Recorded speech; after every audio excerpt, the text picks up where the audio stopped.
તિલકવાડા ગ્રામ પંચાયત ખાતે આયોજિત પ્રથમ સભામાં સર્વસંમતિ સાથે ડેપ્યુટી સરપંચની બિનહરીફ વરણી કરાઈ। હાલમાં જ થોડા દિવસ અગાઉ ગુજરાતમાં ગ્રામ પંચાયતની ચૂંટણી યોજાઈ હતી, જેમાં નર્મદા જિલ્લાની 112 ગ્રામ પંચાયત અને તિલકવાડા તાલુકાની 14 ગ્રામ પંચાયત માટે જાહેરાત કરાઈ હતી, જેમાંથી 3 ગ્રામ પંચાયત બિનહરીફ જાહેર થતાં તિલકવાડા તાલુકામાં 11 ગ્રામ પંચાયત માટે ચૂંટણી યોજાઈ હતી। આ ચૂંટણી દરમિયાન તિલકવાડા ગ્રામ પંચાયતમાં સરપંચ પદ માટે 3 ઉમેદવારોએ ઉમેદવારી નોંધાવી હતી અને પરિણામ જાહેર થતાં ગ્લાસના નિશાન સાથે ઉમેદવારી કરનાર દક્ષાબેન વિજયભાઈ તરવી સરપંચ તરીકે વિજય થયા હતા અને તેમના 5 વોર્ડમાં સભ્યોનો વિજય થયો હતો।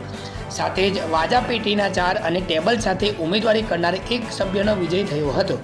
વિજય થયા બાદ આજરોજ તિલકવાડા ગ્રામ પંચાયત ખાતે તાલુકા પંચાયતના SO નીરવ વસાવા અને ગ્રામ પંચાયતના તલાટીશ્રીની ઉપસ્થિતિમાં પ્રથમ સભા યોજાઈ, જેમાં ગ્રામ પંચાયતના 10 વોર્ડના તમામ સભ્યોની સર્વસંમતિ સાથે ડેપ્યુટી સરપંચ તરીકે ફુરકાનુલ્લા રહેમતુલ્લા ખાન ગોરીની વરણી કરવામાં આવી। ડેપ્યુટી સરપંચની બિનહરીફ વરણી થતાં તમામ સભ્યોએ પુષ્પગુચ્છ આપીને ફટાકડા ફોડીને અભિનંદન પાઠવ્યા। આજે સરપંચ પદે ચૂંટાયા પછી આજે અમારી સભામાં આજે ડેપ્યુટીની વરણી કરવામાં આવી, જેમાં રાજાભાઈને બિનહરીફ જાહેર કરવામાં આવ્યા છે। એ બદલ રાજાભાઈને ખૂબ અભિનંદન। તેમજ અમારા સભ્યશ્રીઓ ગ્રામ પંચાયતના તેમજ અમારા વડીલોને દિલથી આભાર માનું છું કે જેમને મને આ પોઝિશન પર આવીને બોલવાની તક આપી, એ બદલ ખૂબ ખૂબ આભાર।